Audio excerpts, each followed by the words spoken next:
जैसे हवा का गुण है अनासक्त, हवा चलती है, वो गंदी जगह में भी जाती, अच्छी जगह में भी जाती, लेकिन वो सबसे अलग रहती है, वो उसमें मिलती नहीं है। जल का गुण है शीतलता, जल को गर्म कर दो थोड़ी देर में ठंडा हो जाएगा।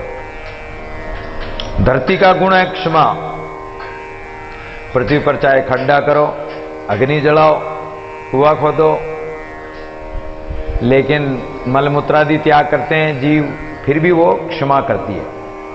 आकाश का गुण असंगता, आकाश सब में रहता, पोल सब में रहती है, लेकिन फिर भी वो उसमें संग नहीं करता, उसमें लिपायमान नहीं होता। अग्नि का गुण तेजस्वीता, अग्नि में आप चाहे गिल्ली लकड़ी डालो, सूखी लकड़ी डालो, गंदी डालो, चाहे शुद्ध डालो, वो सब को भस्म बना देती है। और अग्नि का गुण है तेज। चंद्रमा का गुण सौम्यता, शीलता। सूर्य का गुण है सूरवीरता, भक्ति में सूरवीरता, सबको प्रकाश देना। तो सदगुरु कहते हैं कि ये गुण जब ये परमात्मा के बनाए हुए जड़ चीजें भी सहन करती है, अपने गुण को नहीं छोड़ती है, तो तुम भी गुण को ग्रहण करो, गुणों को धारण करो। नीच नीचाई ना तजे, सज्जन अपनी सज्जनताई क्यों छोड़े। एक कोई बिच्छू पानी में बहता जा रहा था नदी में, एक महात्मा स्नान कर रहे थे, उन्होंने उसको हाथ में उठाया कि बिच्छू बह जाएगा, तो बिच्छू का तो काम डंक मारना, जो ही डंक मारा तो महात्मा का हाथ हिला और पानी में गिर गया। फिर महात्मा ने उठाया कि अरे पानी में बह जाएगा बेचारा, फिर डंक मारा, फिर पानी में गिर गया। एक व्यक्ति नहा रहा था, उसने कहा कि अरे महाराज ये दुष्ट है, इस दुष्ट को तो मैंने दो, मरने दो इसको। अरे बोले कि छोटा सा जो है बिच्छू है, छोटा सा जानवर, वो अपना कर्तव्य नहीं छोड़ रहा है, अपना काम नहीं त्याग रहा है, तो हम तो संत है, सज्जन पुरुष को भी अपनी सज्जनता नहीं छोड़नी चाहिए। हम तो बड़े हैं, मनुष्य हैं, वो तो एक छोटा सा जानवर है, बस जीव बेचारा कीड़ा है, उसका क्या। संत ऐसे होते हैं। तो झरना करे, इसको पचाए। 14 तीनों लोग सब ठूंगे श्वासे श्वास, दादू साधु सब जरे सदगुरु के विश्वास। 3 लोग 14 भुवन में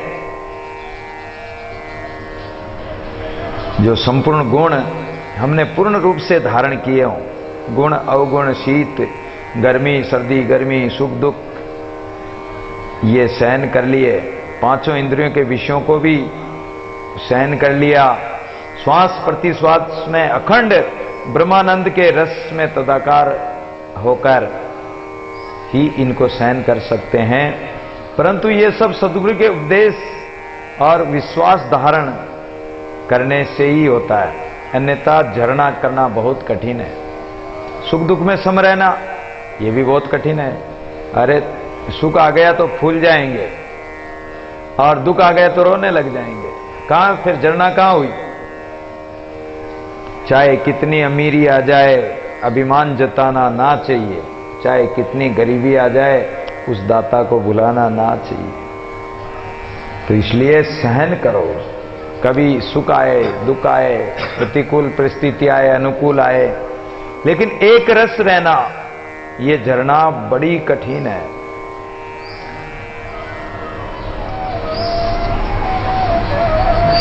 तो ये 6 प्रकार की झरना दादू जी महाराज ने बताई। धन की, भक्ति साधना की, और जो भी सुख दुख होते हैं, अनुभव होता है, साक्षात्कार होता है, इन सब को जराओ। आगे दादू जी महाराज हैरान का अंग कह रहे हैं, यानी जब परमात्मा का परिचय होता है, साक्षात्कार होता है,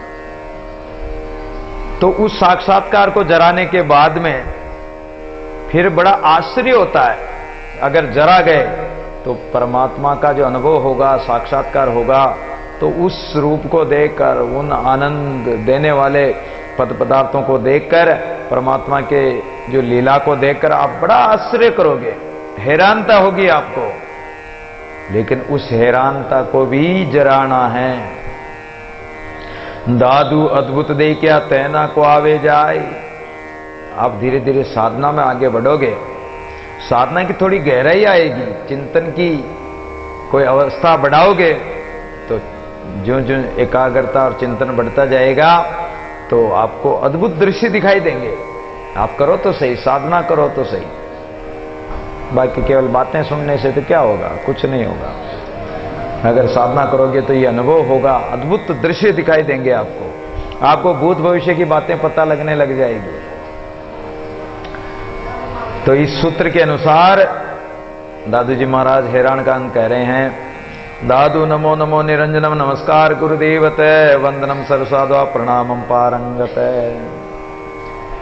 हैरान स्वरूप निरंजन देव परमात्मा को नमस्कार, गुरुदेव को नमस्कार। तो हरि गुरु संतों को, भूत भविष्य वर्तमान के सभी संत महात्माओं की वंदना करते हुए उनको नमस्कार प्रणाम करके, और जिन संतों ने उस परमात्मा को जराया और फिर अद्भुत परमात्मा का दर्शन किया, साक्षात्कार किया, वो हमें भी साक्षात्कार करा रहे हैं। इसलिए दादू जी महाराज कहते हैं, रतन एक बहु पारिकु सब मिल करे विचार, गुंगे गैले बावरे दादू वारन पार। राम नाम रूपी रत्न है, ये बड़ा मूल्य है। इस रत्न को कोई पारिक, कोई जोहरी ही जान सकता है। बाकी संत महापुरुषों ने, शास्त्रों ने, सबने मिलकर विचार किया, गूंगे गैले बावरे दादू वारण पार। और जिन्होंने विचार कर लिया और इसको जान लिया, वो गूंगे हो गए, गैले बन गए, बावड़े बन गए। उन्होंने बाहर प्रकट नहीं किया, चमत्कार दिखाया नहीं, उसका वार पार तो कोई पा ही नहीं सकता है। लेकिन वो गूंगे गैले बावड़े बन गए। कैसे? वाल्मीकि बावल भय, जो स्वपक्ष वाल्मीकि थे सरगरा जाति के, और द्रौपदी जिनको लेने गई थी, कितने महान पुरुष थे। भगवान जिसको याद करते हैं और भगवान उनकी महिमा प्रकट करने के लिए उसको लेने जाते हैं और फिर भी नहीं आते हैं, और जाते हैं तो रोने लग जाते हैं कि अरे ये छलिया ने मुझे प्रकट कर दिया, मैं तो एकांत में भजन करता था। बावड़े बन के एकांत में रहते थे वाल्मीकि। गैले भय जड़ भरत, और जड़ भरत जी पिछले जन्म में भरत राजा थे, हिरण में मोह किया, हिरण बन गए, हिरण की योनि छूट गई और एक ब्राह्मण के घर जन्म लिया। तो बोलना बंद, कि अगर बोलेंगे तो पिताजी कहेंगे कि गायत्री मंत्र याद कर लो, फिर सत्यनारायण की कथा याद कराएंगे, फिर कहेंगे कि ब्याह शादी के मंत्र तंत्र याद कर लो ताकि ब्याह शादी कराया हो, किसी के हवन का मंत्र याद कर लो, हवन कराया हो, किसी के मकान प्रतिष्ठा इत्यादि कोई वो उद्घाटन करना तो वो करे हो। तो हम इसी कर्म कांड में उलझ जाएंगे। और जड़ भरत जी कुछ बोलना जानते हुए भी मौन हो गए, बोले ही नहीं, जड़ बन गए। उनको काम की कहे कि जाओ भैंस चरा के आओ, तो भैंस को फसल में छोड़ दे, भैंस बेचारा सारे फसल को खा जाए। कि नाली खोद दो भाई, धोरा खोदो पानी ले जाने के लिए, तो एक ही जगह खड्डा कर दे। चलो ये काम नहीं तो चिड़ियों को उड़ाना, तो राम जी की चिड़िया, राम जी का खेत, चिड़िया भर भर खाओ पेट, राम जी की चिड़िया, राम जी का खेत, आराम से खाओ। हाँ, तो जड़ भरत जी वो जड़ बन गए, जानकर बने। अगर नहीं बनते तो संसार उनको कर्मकांड में उलझा देता। वामदेव गूंगे भये, कहीं लोग गूंगे हो जाते हैं, बोलना ही नहीं बोलोगे, 100 व्यक्तियों को बोलने वाले को चुप कर दोगे, बोलते रहो बोलने वाले, गूंगे हो जाओ। तो ऐसे ही है बकत जयमल, इक साई अरु शून्य के आदि अंत मध्य नाय, सोदन हारे सप्त के जन रजब ताम आए। तो इसलिए गूंगे गैले बावड़े बन जाते हैं। कहते पारिक जोरी पंडित ज्ञाता, ध्यान जाने जाए ने जानिए का कई कथिए ज्ञान। कितने पारिक परीक्षा करने वाले, कितने हीरे की परीक्षा करने वाले जोहरी, कितने पंडित विद्वान ज्ञाता ज्ञानवान ध्यानी उस परमात्मा को खूब खोजते हैं, देखते हैं, विचार करते हैं, लेकिन वो उसका पार नहीं पाते हैं। काय कई कथिए ज्ञान, कुछ नहीं कह सकते उसका ज्ञान, क्या कथन करेंगे उसको परमात्मा को। कहते पारिक पच में कीमत कहीं ने जाए, दादू सब हैरान है गूंगे का गुड़ खाए। परमात्मा के बनाए हुए हीरे मोती की कीमत नहीं कर सकते हैं, परमात्मा की कीमत क्या करेंगे। और जैसे गूंगा व्यक्ति गुड़ खाता है, अब गुड़ खा ले, मिठाई खा ले, तो उसको आनंद तो आता है कि बहुत अच्छी लगी, तो वो कांके फुलाएगी कि बहुत अच्छी है, मुस्कुराएगा, लेकिन मुंह से गूंगा है, बोल नहीं सकता। तो जो ज्ञानी महापुरुष हो गए, जिन्होंने अनुभव कर लिया, वो उसमें समा गए, उसमें लीन हो गए, मस्त हो गए, मतवाले हो गए, लेकिन बाहर वो प्रकट नहीं करेंगे, वो गूंगे हो जाएंगे, गूंगे का गुड़। तो परमात्मा का वर्णन करना हर किसी के बस की बात नहीं, और करते भी नहीं। सभी ज्ञानी पंडिता सुर नर रहे उड़ जाए, दादू गति गोविंद की क्यों ही लखी न जाए। बड़े बड़े ज्ञानी पंडित बन गए, सुर नर देवता, लेकिन गति गोविंद की, परमात्मा की गति को, उस गोविंद की गति को कौन जाने। अरे जो गरुड़ भगवान पर गोविंद भगवान बैठकर उड़ते हैं, अब एक बार गरुड़ को अभिमान हो गया कि गोविंद भगवान मेरे बिना एक पैर भी आगे नहीं धरते, और मेरा सहयोग भगवान को है, इसलिए भगवान कहीं भी जल्दी से जल्दी जा सकते हैं। अभिमान हो गया।